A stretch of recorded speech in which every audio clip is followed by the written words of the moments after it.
Wait, so you're telling me that this class has probably spent way too much money on its book collection, and it has a class feature specifically highlighting its obsessive, long-winded, and pedantic habit of going on completely unnecessary rants? Is there any question why this is one of my favorite classes of all time? Today, we're going to talk about the Wizard class in Pathfinder 2nd Edition on this episode of The Local Disaster Tour Guide.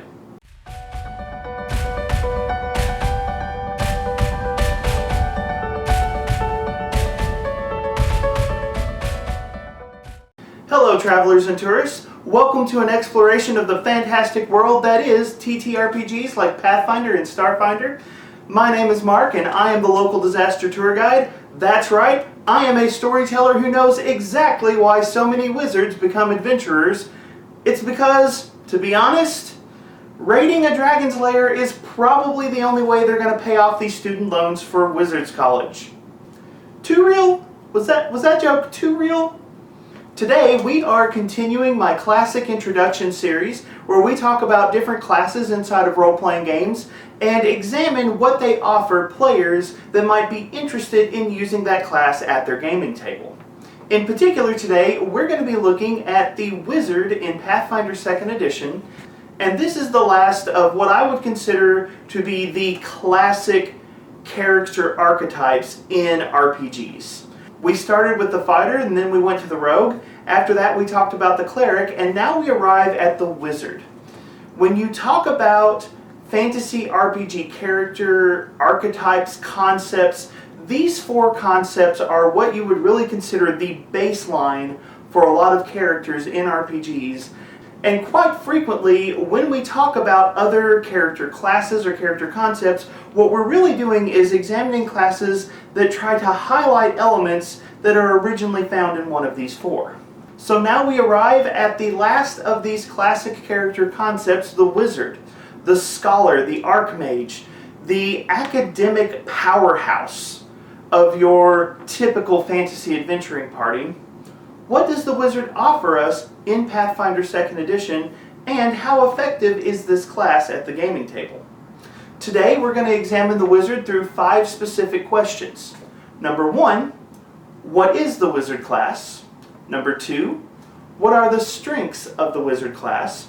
Number 3, what are the weaknesses of the wizard class? Number 4, what character build options does the wizard class give us? And finally, number 5, how can I get the most out of the wizard class? So those are our goals for the day, but before we dive into that, I would actually like to stop and do some channel update news, I guess is what I would call this. When I was editing the Classic Introductions Cleric video, we actually hit a milestone for this channel, which is 100 active subscribers. And I just have to say, wow. This channel originally started after I was laid off due to the pandemic, and really I just needed something to do. This was just kind of a filling time, keeping myself busy kind of thing. And I really didn't know where this channel would go or how this channel might play out. And shortly after this channel started, my wife and I were having conversations about this channel and what it could mean for us. And we kind of set what we thought was a far-fetched goal. We said, if this channel gets 100 subscribers, we're going to consider this channel to be something serious, and we're going to consider this channel to be something that we want to put some major effort into. And honestly, I didn't know if this channel would ever get there. And then suddenly it happened, and it kind of snuck up on us pretty quickly. This channel saw a huge jump of subscribers in a very small window of time, and I was truly blown away. I honestly thought that it might be another couple months before we even got close to that benchmark, and as of the recording of this video, I think we're at 113 subscribers right now. So, wow. I just want to say thank you to everyone who has been watching this channel. I didn't know what to expect when I started this, and I have to say, I was honestly a little scared of the internet because sometimes the internet can be a harsh place, and I didn't know if I wanted to put myself out as a content creator. But the conversations that I have had and the interactions that I've had have all been very positive, and I have really enjoyed this experience. And so my wife and I have been talking, and because we hit this theoretical goal, we have decided, okay, this channel is something that is worthwhile, and so we're going to be trying to dive into this a little bit more seriously. I don't know exactly what my video schedule will look like once this pandemic is over, but we have definitely seen that there is a lot of good here, and we have had a lot of wonderful experiences with you guys, so I just want to say thank you. And I also want to say I would like to celebrate this milestone somehow, but I don't know how to celebrate this milestone. So I just want to throw out to you guys, if you have an idea for a celebration video topic that you would like me to do, throw it in the comments and I will give that serious consideration. I know I've kind of rambled a bit here, so we'll go ahead and move on, but just thank you guys so much for this wonderful experience, and I've been really surprised by how this is going, and I am truly excited to see what happens next. So with all of that in mind, let's get back to the serious topic of today, which is the Wizard class in Pathfinder 2nd Edition. And one thing that I would like to say is, historically, the Wizard has been one of my favorite character concepts in RPGs ever. When I first started playing role-playing games, I briefly played Rangers and enjoyed that class a little bit, but then I discovered the Wizard class and I was basically sold from there. I am pretty much the forever DM for our group, but on the rare occasions where I get to break out a character sheet and actually play, better than half the time I am probably going to bust out a Wizard because I just love Wizards as a concept. I love the idea of the character who through rigorous study and incredible intellect has the capacity to twist the world around them and reshape reality into whatever they might want it to be. Spoiler alert, Paizo did not give Wizards that feat at level 1 like we were hoping for, but we still have plenty to talk about when it comes to the Wizard class. Wizards are, by far, the most academic take on spellcasting inside of Pathfinder 2nd Edition. The only class that really comes close to Wizards in the academic feel might be an alchemist, but when you're talking about spellcasting, Wizards are the characters that have turned their mind into a weapon and through diligent and repeated study have found ways to unlock the keys of the universe. It's a fantastic concept, I absolutely love it, and I have to say, Paizo did a good job bringing a fresh look to the Wizard class in Pathfinder 2nd Edition. So that brings us to our first question today, which is, what is the Wizard class? Well, to answer that question, we look at classes through 3 specific lenses. Number 1, what is the overall class role for the Wizard? Number 2, what is the overall complexity of playing a Wizard? And number 3, what are the key terms and ideas that you want to be familiar with when you play a Wizard? So let's talk about that first question. What is the role of the Wizard in Pathfinder 2nd Edition? And to use their own terminology, the Wizard is a prepared, arcane spellcaster. And if you're not used to Pathfinder 2nd Edition or role-playing terminology, those words probably don't mean much to you. So, let's go ahead and talk about spellcasting.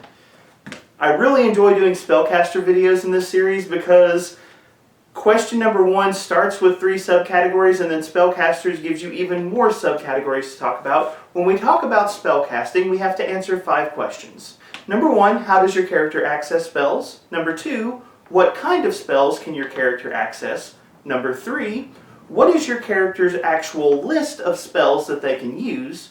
Number 4, how are spells categorized inside the game?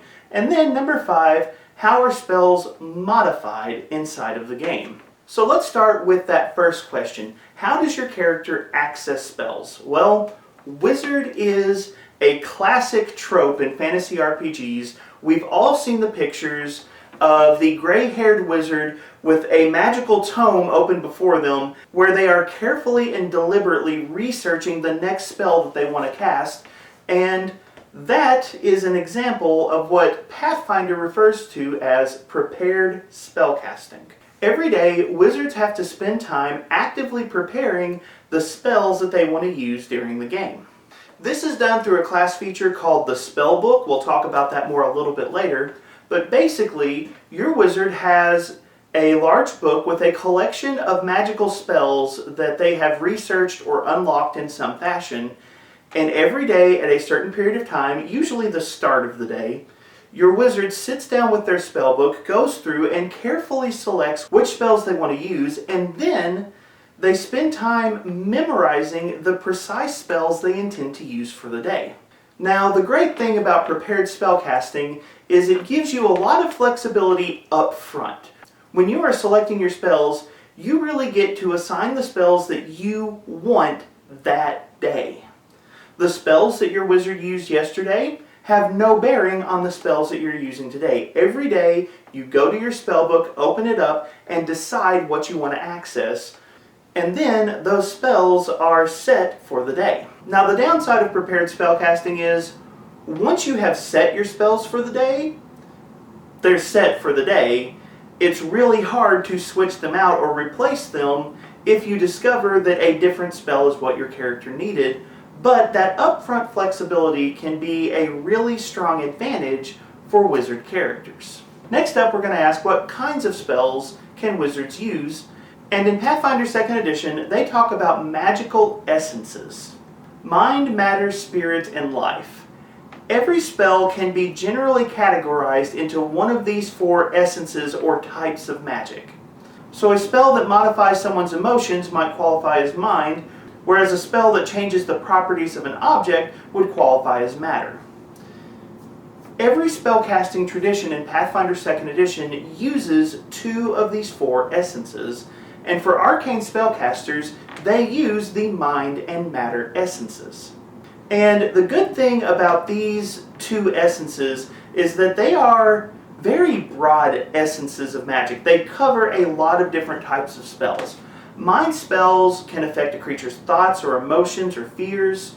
They can influence the way a creature perceives the world around them. And matter spells can affect the environment, maybe changing the lay of the land or altering the physical characteristics of a creature or object, or if you're a blaster caster like me, lobbing giant fireballs at everybody. The mind and matter essences combine to create the arcane tradition, which is the largest spell tradition in Pathfinder 2nd Edition. This is the third question in our spellcasting subcategories. What is the ultimate spell list that wizards use? They use the arcane spell list, and because of the combination of magical styles that wizards use, it leaves them with a very wide selection of spells and abilities as a spellcaster. We'll dive into this a little bit more later. Just know that the arcane tradition is easily the largest tradition in the game, and it's one of the key elements of the wizard class. Question number 4 is, how are spells categorized? And this is another question that we'll have to talk about in more depth later. But for now, spells inside Pathfinder 2nd Edition are sorted into 8 magical schools: abjuration, conjuration, divination, enchantment, evocation, illusion, necromancy, and transmutation. Since this is going to be relevant later in the video, I'm not going to deep dive these schools now, but just know that when you are categorizing spells, those are the 8 categories that you will be using as a wizard. Finally, question number 5 on spellcasting is, how do you modify spells? And the answer to that is a key term that shows up in Pathfinder 2nd Edition called metamagic. Metamagic are special abilities, or I guess I should say more specifically, special actions that you use prior to spellcasting. You spend an action, and then you use the actions for the spells, and the combination of the metamagic action and that spell will change some component of what that spell does. One of the early and easy examples of metamagic in the game is the Reach spell metamagic ability, which can turn a touch spell into a spell that can affect a target at a distance. So, wow, that was a lot. I just dug through a ton of information on the subject of spellcasting to describe how wizards access spells and what kind of spells they can get. And if you can't tell already, the wizard is a really complex class. In fact, I give the wizard an overall complexity rating of 8 out of 10, and for me personally, I would rank wizard as the third most complex class to play inside of Pathfinder 2nd Edition. This is definitely a class that is a little bit harder to access. Now, I always throw this caveat out, so I'll do it again here. The complexity ratings that I give these classes, please don't use those to scare you away from a character concept that you think you're going to enjoy. After years of gaming, I can tell you that passion and enjoyment easily override character complexity. So if the wizard is a class that appeals to you, definitely try it out, even if you're a brand new player. I guarantee you the excitement that you get diving into the class is going to easily overshadow any complexity in actually playing the class. But this does mean that the wizard is overall a more complex class to play, and it's one of those that when you first look at it in the Pathfinder 2nd Edition core rulebook might be a little deceiving. In Pathfinder 2nd Edition, whenever you're looking at classes, they actually give you this handy chart that says, here are the key terms that you need to know to play this class and play it well. And the wizard comes with just one key term that you need to know, metamagic, and we've already talked about what that does. And yeah, that's just not true. Spellcasting is a pretty complicated subject, so one of the pieces of advice I would give anyone considering any spellcasting class, but I would definitely advise for a wizard, go to the core rulebook for Pathfinder 2nd Edition, pages 297 to 306, and read up carefully on the general rules for spellcasting. Those pages contain a variety of topics you're going to want to be familiar with, and I can tell you that after you study that, you will realize there are more key terms than just metamagic that a wizard is going to need to know. In fact, almost every spell in the game is going to come with a number of different key terms that you need to be familiar with. Enchantment and illusion spells often have the mental trait, but they frequently differ from one another, whereas enchantment spells may have the emotion or fear trait. Illusion spells typically have the auditory or visual trait instead. If you go to the transmutation school, which we'll talk about later, you'll see traits like morph and polymorph. There are a lot of different spell traits inside the game, and while they are usually fairly easy in singular, the overall number of traits associated with spellcasting can be a little intimidating at first. And all of that is why I give this class such a high complexity rating. You will have to do a little bit of homework if you want to play a wizard. But let's go back to that class role definition that we had earlier. Prepared arcane spellcaster. What does that mean? What does all of this crazy spellcasting lingo ultimately mean for the wizard? And I would have to say, the best definition for the wizard as a class is you are one of the most versatile offensive casters inside of Pathfinder 2nd Edition. We'll dig into the specifics of that here in a little bit, but just know that if Blaster Caster is your thing, Wizard is one of the better options you might want to check out. But let's dig in a little bit deeper and let's start talking about the second question that we're examining in this video, which is, what are the strengths of the Wizard class? Well, we just mentioned it, so we'll go ahead and deep dive a little bit more. Wizards are one of the most flexible offensive casters inside of the game. And I realize there's a little bit of controversy surrounding the offensive potential of spellcasters and wizards inside of Pathfinder 2nd Edition, but let me go ahead and say that flexibility is actually a very important component of offensive capability in this game. Characters who have access to a variety of different offensive abilities are far more likely to be able to target the specific weakness of the creature that they are fighting, ultimately leading to better offensive outcomes. We'll dig into this a little bit more in question number 5, but just know that flexibility correlates to offensive ability in this game in a very direct way. So, let's talk a little bit about the flexibility of wizards as a spellcasting class. Paizo has specifically designed the arcane tradition to be the most diverse spellcasting tradition inside the game, meaning that ultimately arcane casters have the most spells to choose from.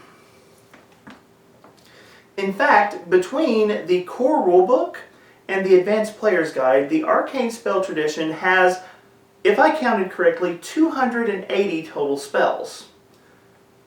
To compare to the other 3 traditions inside the game, the occult tradition comes close with a total of 259 spells, though they are a little bit narrower in terms of what they do, and the divine tradition actually only has 172 total spells.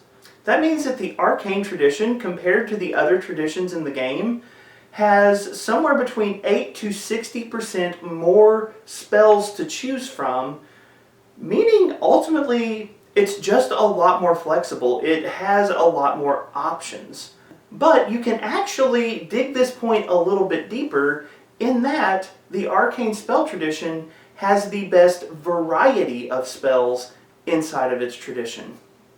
In our last video, we talked about the cleric, which uses the divine tradition, and we talked about how the divine tradition has just this wealth of necromancy spells that they can use. It's like 40 spells out of the 172 options that they have. And what that means is the divine tradition sees about 23% of its spell selection eaten up solely by necromancy. The arcane tradition, on the other hand, ends up with about 8.5% of its spells being necromancy, which may be less specific necromancy options, but it actually highlights the fact that there is a better spread of options in the arcane tradition. Earlier we mentioned that there are 8 schools of magic, and the arcane tradition does a good job of spreading out the options so that regardless of what kind of magic you like, abjuration, conjuration, divination, enchantment, evocation, illusion, necromancy, or transmutation, you can pick any of these and find a good selection. You've got options pretty well across the board. So, one of the primary strengths of the wizard class is just they have the most spell options and they have the best variety of spell options inside of Pathfinder 2nd Edition. That flexibility is one of the key strengths of the class. So now I'm going to sound like I am completely contradicting myself by saying that the second notable strength of the wizard class is focus. This is definitely the first time that I get to use this lame joke in this video series, and that is, don't be sad that you are sad. Wizards are a single attribute dependent class inside of Pathfinder 2nd Edition. The wizard key ability score is intelligence. And, to be honest, it's really the only ability score that you desperately need as a wizard. Wizards focus on intelligence, and only intelligence, and they push their intelligence as high as they can, and the other attributes inside of the game, they're nice, but they're not critical in the way that they might be for other classes. We talked about how a war priest cleric is hungry for basically every attribute inside of the game. The wizard's the exact opposite of that. The wizard class needs a high intelligence and then everything else is really just fun and fluff and filler. The ability of the wizard to focus its attribute picks on intelligence really means that the wizard is consistently pushing its spellcasting ability to the maximum and not really sacrificing its effectiveness in other areas of play. And of the 4 basic character concepts in fantasy role-playing games, wizards are easily the most focused character concept. You need intelligence, everything else is just nice to have. So that actually creates this interesting play space for the wizard of, to be good, you really only need intelligence, but if you have good intelligence, it unlocks a variety of powerful spell options that are at your disposal, a variety far exceeding what other spellcasters are going to be able to bring to the table. In other words, when it comes to magical dueling, wizards are beast mode. Now, the last strength of the wizard that I want to talk about here is going to be a little bit of a strange one, but it is something that is sort of a secret strength of the wizard, which is skill proficiencies. Now, the wizard is not going to be anywhere near as good as the rogue when it comes to skill proficiencies, but wizards are an intelligence-based class. And any intelligence-based class inside of this game has a very real advantage when it comes to skill proficiencies. Wizards do not have to try hard to end up proficient in half or better of the skills inside of the game.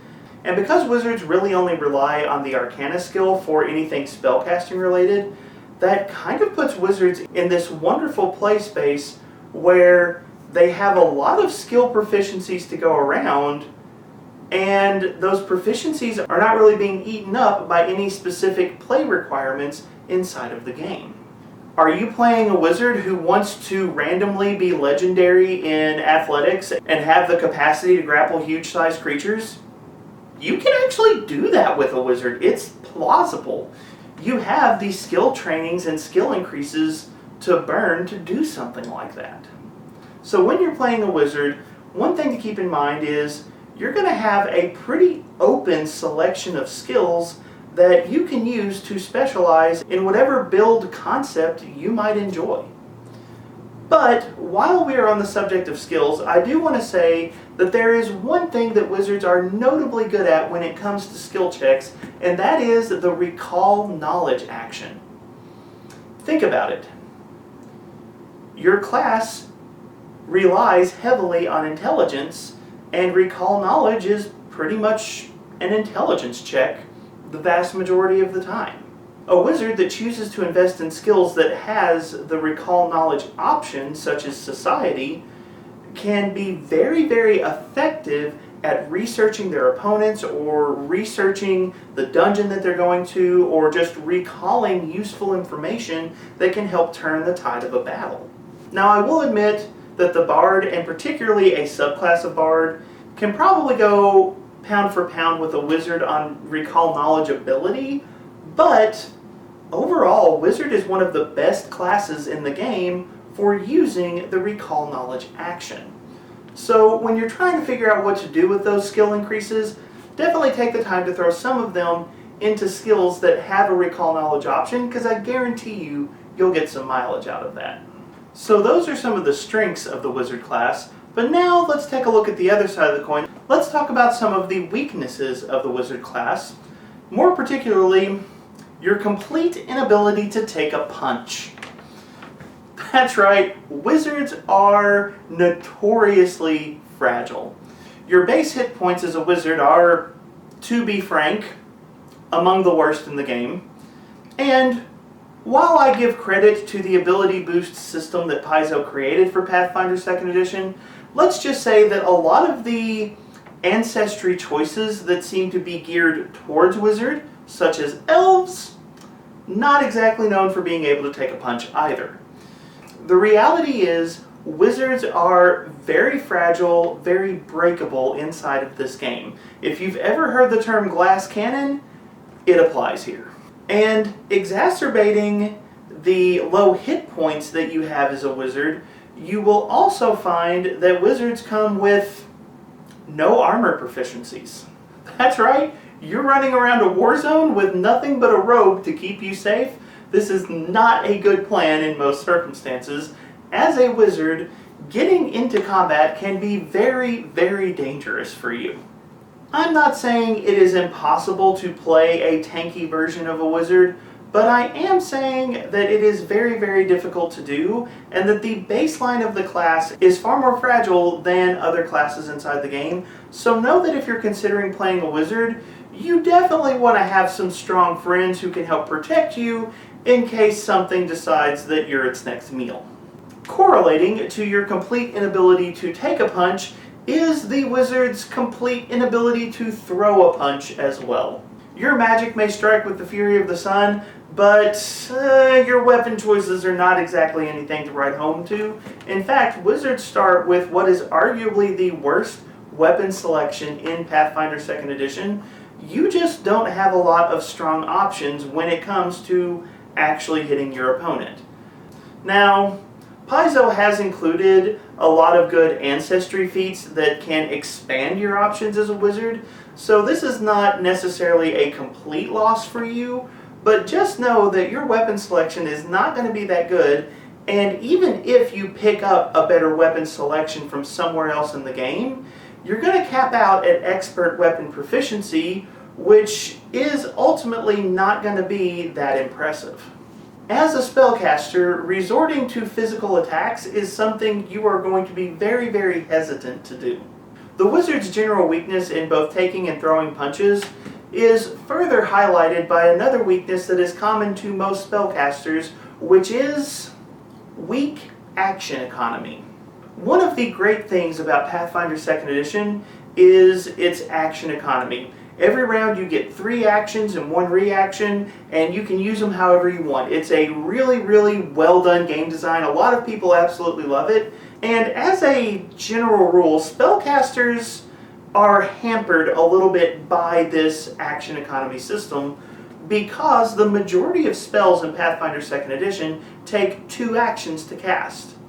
That means if you want to use a spell, the majority of the time you're going to be using 1 spell, and then you're just going to have 1 other action remaining for your turn. What's worse, spellcasters are notorious for not having very many reactions. We saw that with the cleric video last week, and wizards have that problem too. In fact, wizards have less available reactions than the cleric class did last week. Unless I've missed something, there are currently only 2 wizard-specific reactions inside of Pathfinder 2nd Edition. One of them is admittedly a really cool option for illusion wizards that I absolutely love, but the other one is counterspell, and based on a lot of the commentary I've seen online, a lot of people feel like counterspelling is kind of weak in this game. Now, I will admit, I have not gotten to actually play a wizard yet, so I have not gotten to test the counterspelling rules. So this is an area where if you have played a wizard who has made use of the counterspelling options, please throw your observations down in the comments, because I am genuinely curious to know if counterspelling really is as poor of an option as I've seen on some of the forums about Pathfinder 2nd Edition. It seems like it's getting a lot of hate. I don't know how accurate that is. I do know that the Reflect spell upgrade to counterspell looks like a lot of fun, so I really want to try that someday, and I'm kind of curious, is it worth it or not? But the main point that we're making here is wizards suffer when it comes to action economy, both because spells often eat up 2 actions at once, and also because they don't have very many reactions that they can use during the game. Further highlighting this potential weakness is a problem that I like to call wrong spell at the wrong time. Spellcasting can be very, very effective in Pathfinder 2nd Edition, and I've even gone on record as saying the 4 degrees of success that they use on most spell saving throws is honestly really good. I think it improves spellcasting a lot, but even though spellcasting has moved away from what used to be called save or suck, it is still true that a poorly timed spell really feels bad in this game. If you launch the right spell at the right time, it's a game changer. I have seen spellcasters do some amazing things in my Pathfinder 2nd Edition game, and I have seen a single spell swing an entire encounter. By the same token, a poorly timed spell, it just feels bad. If the monster gets a critical save, or if you have a critical failure on your spell attack roll, or if it's just badly timed, using the wrong spell at the wrong time, you burned 2 actions to do it, it just hurts. And so, one of the weaknesses of playing a wizard, really any spellcaster, but it applies to the wizard too, is if you don't use your spells correctly, you're definitely going to feel it inside the game. But now we get to dive into question number 4 for this video, which is, what are the character build options that the wizard gives me? And this really is an area where we get to have a lot of fun, and where I get to go a little bit crazy trying to summarize it all. So let me start like this. When you think of a wizard, think of it as a college graduate. The wizard is a very academic take on spellcasting, and when you think about the wizard, if you really want to get into the flavor of the class, imagining someone who has graduated from a top-tier university and achieved an incredible level of specialization is a really good frame of mind for understanding what the wizard class represents. Wizard has, by far, the greatest flexibility when it comes to subclasses inside of Pathfinder 2nd Edition. It's actually one of the things that I love about the wizard class. You see, the wizard class doesn't have specific subclasses, rather you build your subclass. This is cool. This is legitimately one of the areas where I just get hyperactive for how well Paizo designed this class. This is one of the reasons I absolutely love the wizard. Instead of having specific subclasses and saying, pick the one you like, Paizo gave wizards 3 different options at first level and said, combine these options to create a subclass that is unique to you. It is literally like graduating college and having a specialized degree that nobody else around you is going to be using. It's amazing. Now, there is a little bit of a downside to this, and if you're a new player, you need to brace yourself. What this ultimately means is, at first level, Wizard is really the most complicated class in the game. It has so much to think about and pick and choose and design. You've got a lot of great elements to work with, but you have to spend some time specifically building the wizard that you want to play. So, what we're going to do here is we're going to talk about the specific elements that you're moving around and putting together to create your own unique wizard. Wizards come with 3 specific class abilities that are going to be used to build your own wizard subclass. Well, I guess technically wizards come with 4 specific class abilities that you need to think about, but one of them is the spellbook, and compared to everything else we're going to talk about, that's an easy one. So really we're going to focus on the other 3, which are Arcane Bond, Arcane Thesis, and Arcane School. Your choices in each of these 3 categories combine to create your particular character. Now, Arcane Bond is by far the easiest. Arcane Bond is a special object that you have imbued with your own magical potential, and really it can be anything. Do you have the classic wizard staff like Gandalf? Or did a shopkeeper help you find your own unique magical wand? Do you have a particularly important ancestral weapon that you have imbued some of your magical ability into? Your choice for Arcane Bond is truly wide open. A unique hat, a unique cloak, a particular talisman, it can be truly anything. Regardless of what specific item you pick for your Arcane Bond, they will all give you a particular ability, which is Drain Bonded Item. Once per day, you can pull some of that magic out of your arcane bonded item and use it to recast a spell that you have already spent during the course of your adventures. So, for example, if you used your level 3 fireball earlier in the day, but you find yourself yet again facing down a horde of small creatures and you think a fireball would clean this room out pretty quick, you can use the drain bonded item action to get that fireball back and make quick work of your foes. Arcane Bond exists to give wizards a little more flexibility in how they use their spells during the day, and it's definitely a cool ability. Now, one thing I want to say as we're going through this is don't overlook the incredible flavor that Paizo has baked into these different wizard options. An arcane bonded talisman, an arcane bonded staff, and an arcane bonded ancestral sword all have the exact same mechanical ability for your wizard, but they all present a very different flavor inside of the game.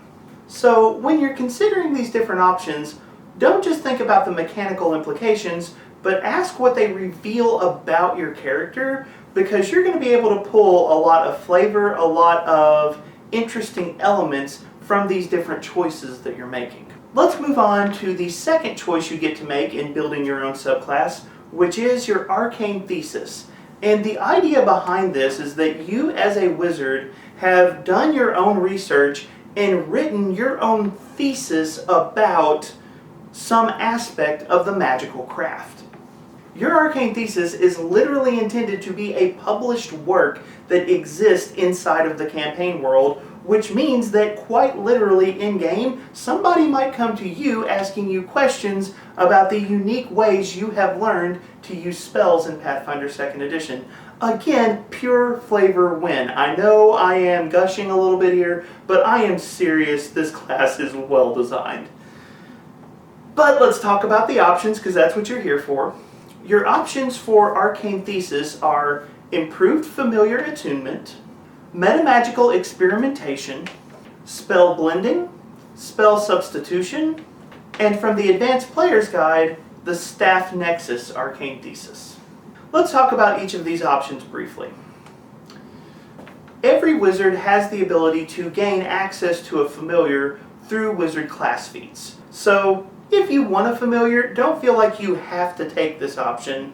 This is an option for characters who want to get some extra mileage out of their familiar or add some more options to the familiar that their character has. And by the way, this is yet another tangent in this video, Pathfinder 2nd Edition has some absolutely fantastic familiar rules because you actually build your own familiar. When you create a familiar in Pathfinder 2nd Edition, it has certain basic stats as a familiar, and then it just gives you a list of abilities. Some are abilities that your familiar has, some are abilities that you have because the familiar is with you, but you just kind of get to go through and say, I want this ability, I want that ability, and you get to design a unique familiar that your character can call, and every single day you can switch those abilities out. Basically what this thesis does is it gives your familiar more abilities. You get to pick extra options every day when you call your familiar, granting it more abilities, making it more effective, and giving you more options inside the game. Improved Familiar Attunement is also going to modify your Arcane Bond. Normally your Arcane Bond is a specific item, but if you take Improved Familiar Attunement, instead of imbuing magic into an item, you get to imbue that extra magic into your familiar, making it a little bit harder for people to steal the source of your bond away from you. There's definitely something to be said for having an intelligent creature being the source of your drain bonded item ability inside the game. Next up, we have the thesis Metamagical Experimentation. And this one is also pretty easy to describe. You get extra metamagics, and you get the ability at higher levels to switch out some of your metamagic options for other metamagic options that your class might give you. So if you like playing around with the parameters of spells and modifying what they do or how they impact the battlefield, metamagic experimentation is a great option for you. It literally allows you to retrain class options every single day. Fantastic ability, easy to use, definitely something you can have fun with. Next up is spell blending, and this one I will admit I have to think about spell blending to truly understand it, because it gives you the ability to actually play around with the spell slots that you use when you are casting your spells. It allows you to take 2 of your spell slots of a particular level and turn them into 1 spell slot of the next level of spells. So, if you have the ability to cast first and second level spells, you can take 2 of your first level spell slots and turn them into a second level spell slot. Ultimately, you're trading 2 weaker spells for 1 stronger spell, but you can do this for every level of spell that you have access to. So you can trade first levels for second level slot, second levels for third level slot, on up however high you want to go in whatever combination you might be interested in. Ultimately, you're losing some spells, but gaining access to more powerful spells as a result. The other thing that spell blending will let you do is it will let you trade 1 of your spell slots to prepare 2 extra cantrips. Cantrips are the spells that you can use repeatedly during the course of a given day, and so at later levels it kind of makes sense to trade out 1 of your weaker spell slots for some of these cantrips which you have repeated uses of during the course of your adventure. Then we have what is the thesis I am going to have the hardest time not taking every time I play a wizard, which is spell substitution. So we talked about earlier how wizards have a lot of flexibility when they prepare their spells, but not as much flexibility when they use their spells. And spell substitution is a partial answer to this dilemma. Spell substitution allows you to spend 10 minutes and trade out a spell that you prepared earlier in the day. So if you start the day with an Unseen Servant spell prepared, but then you realize, ooh, I probably need something a little more combat oriented for what's about to happen. If you've got 10 minutes, drop that Unseen Servant, prepare a magic missile, and you're in a better spot for the particular encounter that you have coming up. Spell substitution is a very simple ability, but in actual play, I can tell you, this is a phenomenal ability for wizards to have. Mostly because I played Pathfinder 1st Edition and wizards automatically had this ability. Most of my friends didn't play wizards in previous editions of this game because they didn't realize just how flexible wizards were. Being able to switch out the spells that you have prepared and adapt your tactics to whatever it is that you're facing is incredibly effective. Remember I said earlier that flexibility directly impacts your offensive capability. Spell substitution is really good. And that means it's really hard for me to pick anything that's not spell substitution when I'm actually looking at this class. The other options are good, I just really like this one. But please don't let my biases pull you away from some other very well designed class features. The final thesis that we need to talk about comes from the Advanced Player's Guide, and it's called Staff Nexus. And if you take this one, your arcane bond is probably going to be a staff. We're just going to go ahead and say that one, because you have specialized in the design and construction of a wizard's staff. This is another thing I really enjoy about Pathfinder 2nd Edition. They made staves a lot more impactful inside the game. In 1st Edition, wizard staves didn't see a lot of use. They were a high-level item, and by the time you got them, you often didn't need them. But in Pathfinder 2nd Edition, you can get a lot of mileage out of staves, and they are available much earlier in the game. You literally have a thesis that can give you a minor version of a staff right at the start of the game.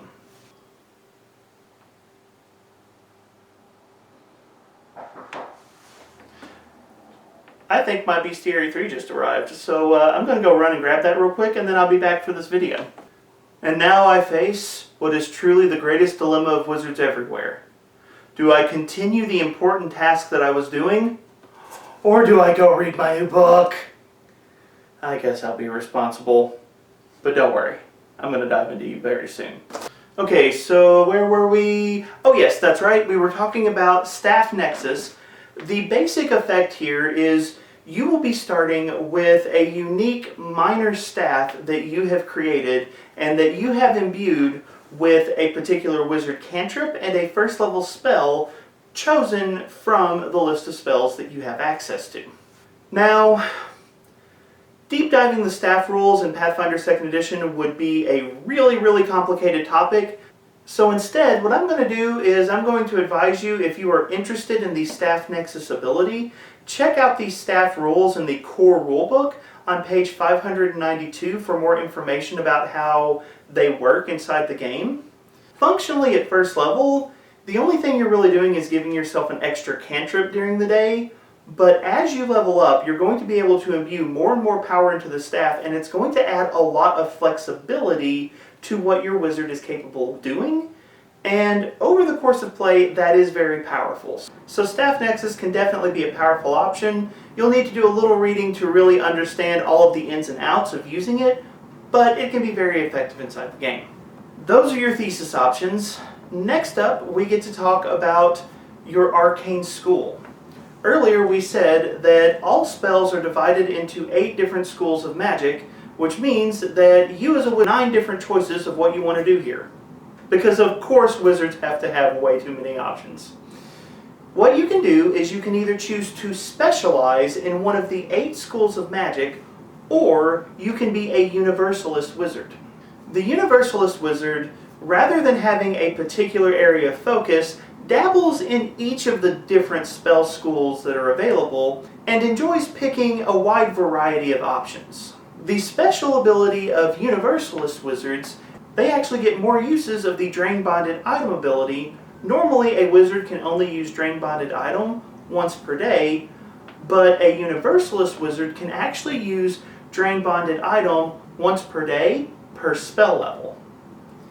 That means that if you have 1st, 2nd, and 3rd level spells, you can use Drain Bonded Item to repeat a 1st level spell, a 2nd level spell, and a 3rd level spell.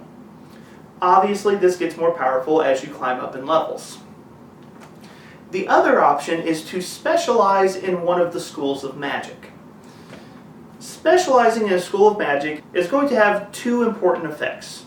First, every day you get an extra spell slot, but you have to use that spell slot to prepare a spell of that particular school. So, for example, if you choose to specialize in Conjuration, then you will have an extra spell slot of every level, but each of those spell slots must be filled with a Conjuration spell. Same thing for Divination, Enchantment, Illusion, whatever your choice may be. That's the basics of Universalist versus Specialist Wizard, but let's go ahead and talk about what the different Specialist Wizards do, since that is definitely going to influence the abilities you have under either choice. The first school of magic is Abjuration, and this is defensive magic. Abjuration focuses on protecting yourself and protecting your allies. A good example of this would be a spell like Resist Energy. Next up is Conjuration, which is the magic of summoning and teleportation. So if you enjoy the idea of calling creatures into battle, or maybe teleporting around the battlefield, Conjuration would be a fantastic choice for you. Divination is a style of magic focused on uncovering secrets and revealing truths. If you're the kind of mage who enjoys looking around a location in detail before you ever step foot in the place, Divination can be a lot of fun. Enchantment is the school of magic that focuses on manipulating the mind and emotions of your opponent. If you like the idea of charming or controlling your enemy or messing with their emotional state, Enchantment has a ton of powerful options. Evocation is probably more complex than I'm about to say here, but that's your boom spells. If you like lobbing fireballs, throwing lightning bolts, if you like devastating the battlefield with huge AoE effects, Evocation's your school. Let's just admit, that's why most people take the Evocation options. Illusion is the school of magic that's all about messing with your opponent's perception and modifying what they see across the battlefield. A classic example of illusion is invisibility. The opponent that can't see you can't hit you, and that's a good reason you might want to go that direction. Next up is necromancy, which is the magic of life and death. And if we're being super stereotypical here, zombies, skeletons, that kind of thing, there are definitely a lot of other options as well. Necromancy comes with a lot of fun attack spells that allow you to attack people with the scorpion stinger and different things like that. But if you want to mess with the lines of life and death, necromancy is a fantastic choice. And then finally, we have the School of Transmutation, which is all about changing creatures and objects. A classic example of transmutation is the Enlarge spell, which allows you to make yourself or one of your teammates large size and more imposing on the battlefield. If you choose to be a specialist, ultimately what you are doing is saying that you want to have access to a particular brand of tricks very consistently inside of the game. Now, Universalist versus Specialist Wizard is a really tough debate. Basically, you're asking yourself, do I want to have access to more of a particular type of spell, or do I want to have more access to the ability to repeat spells throughout the course of my adventuring day? Both of these are solid options, but we've spent a lot of time talking about character build options. Take these elements, mix them together, make something that is creative and unique to you. Let's move on to question number 5. How do I get the most out of the wizard class? Now, before I dive into specific tips, I do want to share one product that you may find useful at your gaming table. This is the Arcane Spell Cards deck for the Arcane Tradition in Pathfinder 2nd Edition. And I've actually upgraded this deck where I've got both the core rulebook and the Advanced Player Guide Arcane spells inside of here. My gaming group uses this deck all of the time, and this really saves a lot of time in terms of digging through the core rulebook, trying to look up specific spells. These are really, really useful. This is not a paid advertisement from Paizo in any way. This is just literally a product that has gotten a lot of good mileage at my gaming table. So if you're considering playing a wizard, this is something you might want to spring for because it saves a lot of trouble and a lot of time. But when it comes to getting the most out of a wizard, it's really good to think like a college researcher or a college professor. If we think of the wizard as an academic class or an academic take on a spellcaster, then approaching the wizard as if it was a member of the academic institutions is a really good way of pushing the wizard effectively inside the game. Most notably, what I'm talking about here is the word research. Research is your most powerful tool in playing a wizard and playing it well. Let's start with the big one, your spellbook. The Arcane Spell Tradition is the most flexible tradition inside of the game, and really your main limit when it comes to the flexibility of that tradition is which spells you have inside of your spellbook. Which means that researching new spells is one of the best ways to become more effective as a wizard. There are a lot of ways you can do this. You will naturally just be adding spells to your spellbook every time you level up, and so you will get a decent selection doing just that. But take a look at the different treasures that you pick up inside of the game. Copying spells off of a spell scroll is a really great way to permanently enhance your spellbook, ultimately permanently enhancing your capabilities as a wizard. If a local noble is hiring you to perform a job for them, it's completely okay to ask if you can access their court wizard spellbook as part of your reward upon completion of the adventure. If your game master sends you to an arcane library, spend some downtime researching new spells. You don't have to wait to level up to add spells to your spellbook. And just so we're clear, if you take down an enemy spellcaster, you check that spellbook out before you trash it. Yeah, there's probably a lot of evil magic that you're totally not going to copy down, but there's probably a lot of neutral or even positive magic that you can take advantage of as well. If you take down an enemy spellcaster, copying some of their spells can rapidly increase the number of options you have access to. Regardless of where you are inside of the game, if you're playing a wizard, keep your eye out for research opportunities that specifically allow you to access and add more spells to your spellbook. If it helps, just think of it as continuing education credits for your class. I feel so sorry for anyone who actually knows what I referenced there, because that is a really headache-inducing concept. But research is not just going to be limited to what you do when it comes to adding to your spellbook. Research is also going to be important in terms of preparing for adventures. I've talked about this many times in other videos on this channel. Pathfinder 2nd Edition really structures itself around preparing for the challenges ahead of you. Particularly powerful enemies, if you want to have a reasonable shot of taking them down, you got to spend some time preparing and developing a game plan for them. Recall knowledge is really powerful in this game, and we've already mentioned that Wizard is one of the top classes for recall knowledge checks in Pathfinder 2nd Edition. Before you dive into that dungeon, spend some time researching the dungeon, spend some time researching the creatures in question, and arm yourself to take down the creatures and challenges that are ahead of you. Now, this is a little bit of a tangent, but let me just talk about recall knowledge real quick, because this is one of those skill actions that has very specific rules in Pathfinder 2nd Edition that honestly get house ruled almost instantaneously anywhere you go, but you do want to make sure that you and your game master are on the same page. Technically, when you roll recall knowledge, what you are doing is you're targeting a creature either that you can see or that you have heard about or are aware of in some capacity, and you're making a check to see what you know about the creature. Recall knowledge is an open-ended question inside of the game. If you succeed, your game master will tell you what the creature is and will give you a piece of information that is considered to be the most well-known or relevant about that creature. And then, with future recall knowledge checks at a higher DC, your game master will reveal more and more information about that creature, so you can potentially uncover a lot of information. But, rules as written, the game master decides what information you uncover with a basic recall knowledge check.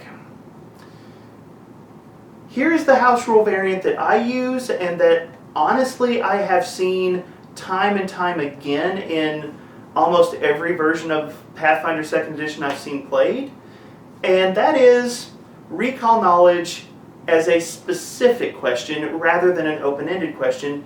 In other words, as a game master, I allow my players to ask specific questions about the monster. Now, when I do this, I raise the DC of the recall knowledge check. Depending on the question that they're asking, I might raise it by 2 to 5, but I actually allow my players to ask specific questions, and then based on the question that they ask, I will adjust the DC to see if they know the information or not. So normal rules, it's open-ended and your game master determines what information you get. But my house rule and a common house rule that I've seen is the game master allowing you to ask specific questions, but raising the DC a little bit based on which question you're trying to answer. It's a really technical thing, and I imagine a lot of Pathfinder 2e tables don't even realize the second version is a house rule, but just talk to your game master beforehand, make sure you're on the same page, because you don't want to start an argument at the gaming table. Game masters, if you are watching this video, let me just say, I strongly encourage you to do this. I have found that it increases player engagement and really speeds up play. As an example of some of the questions I might let my players ask, I might let my players say, does this creature seem to be resistant or weak to any particular elements? Or does this creature seem to be strong-willed or weak-willed? Or does this creature have a poisonous bite?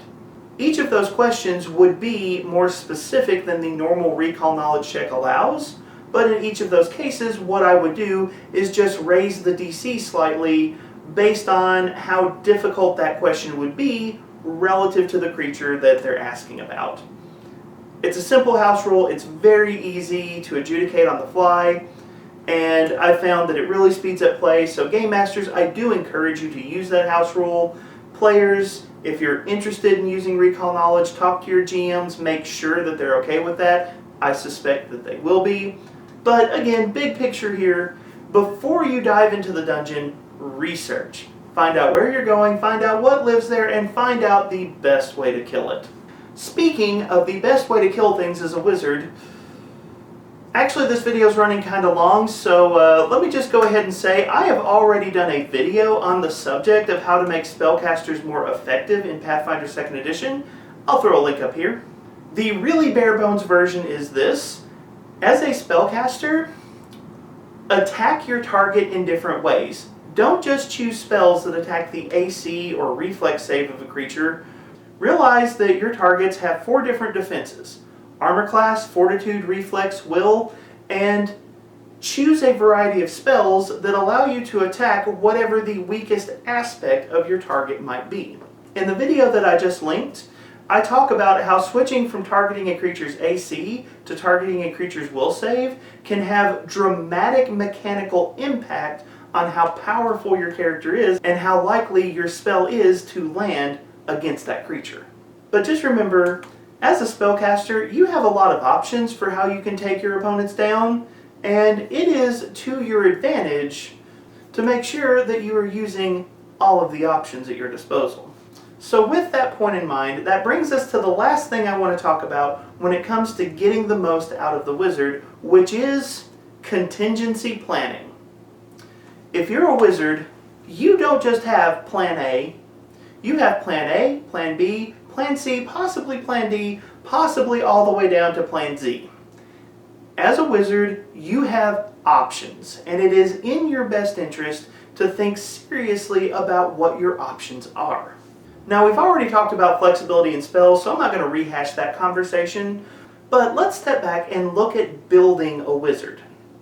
We said that wizards are an SAD, single attribute dependent class. The only thing that you need to be super effective as a wizard is intelligence, so when it comes to the other things in your character build, you have a ton of options. Do you want to play a wizard who has really high charisma to supplement their enchantment focus? You can do that. Do you want to power up your wisdom more than normal so that your diviner is perceptive, not just at a distance, but in their immediate environment as well? That's definitely an option. As a wizard, you have a wide open field for the backup options that you take in building your class. Obviously, the core of your build is intelligence-based spellcasting and a flexible array of offensive magic. That's your core. But what is your plan B? I mentioned earlier, and this isn't a joke, as a wizard, you can become a legendary athlete and have pretty decent grappling ability. It's probably not the best choice for a wizard, but you can do it. Your general feats, your skill feats, your ancestry feats open up an array of opportunities for determining what your backup plans are as a spellcaster. You are a smart individual, and one of the hallmarks of intelligent play is having a plan B and a plan C for when plan A doesn't work out the way you wanted it to. Now, this is obviously a wide open concept, so I can't really hit every single possibility here, but let me encourage you, talk to your party, find out what strategies, what abilities they're planning on taking, and adapt some of your choices as a wizard so that you can blend effectively with strategies that they're already using. As a wizard, if your party is planning on using stealth tactics a lot, well, you're not wearing any noisy armor, so it's pretty easy for you to increase your dexterity up a decent amount and pump the stealth skill, and suddenly you have an incredibly stealthy wizard, which also helps protect you from the not taking punches very well thing. Talk to your party, find out what strategies they are going to use, and for plan B and plan C, find some options that allow you to synergize well with whatever it is that your group is already doing. But This video has gone super long, so I am going to go ahead and wrap this video up. I will say that I am very impressed with what Paizo has done with the wizard class. I love the build your own subclass aspect of the wizard, and I love the flavor that has been packed into all of the different choices that a wizard gets to make. The good news if you're a new player, after first level, wizard gets a little more streamlined. There's a lot of choices at level 1, but from level 1 on, it's not quite as dense and it's not quite as difficult to work with. Pathfinder 2nd Edition's Wizard is easily my favorite take on the wizard concept in any TTRPG. Paizo did a fantastic job with this class, and you can get a lot of mileage out of it. But let me turn the conversation over to you. What are your thoughts on the wizard in Pathfinder 2nd Edition? Are there strengths of the wizard class that I overlooked? Are there weaknesses of the wizard class that I failed to mention?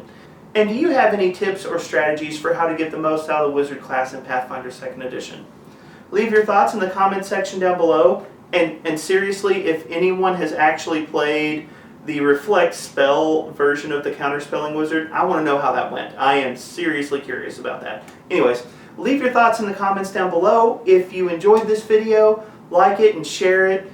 Subscribe to the channel. Looking forward, I am probably going to take a slight break from the Classic Introduction series. I've got another series I've been working on for a while, and I'm hoping to tackle a couple of videos on a new subject next. But after that mini-series, I will be returning to Classic Introduction, so let me know what classes you would like me to talk about and where you would like me to take this series. Thank you so much for joining me, and have a wonderful day.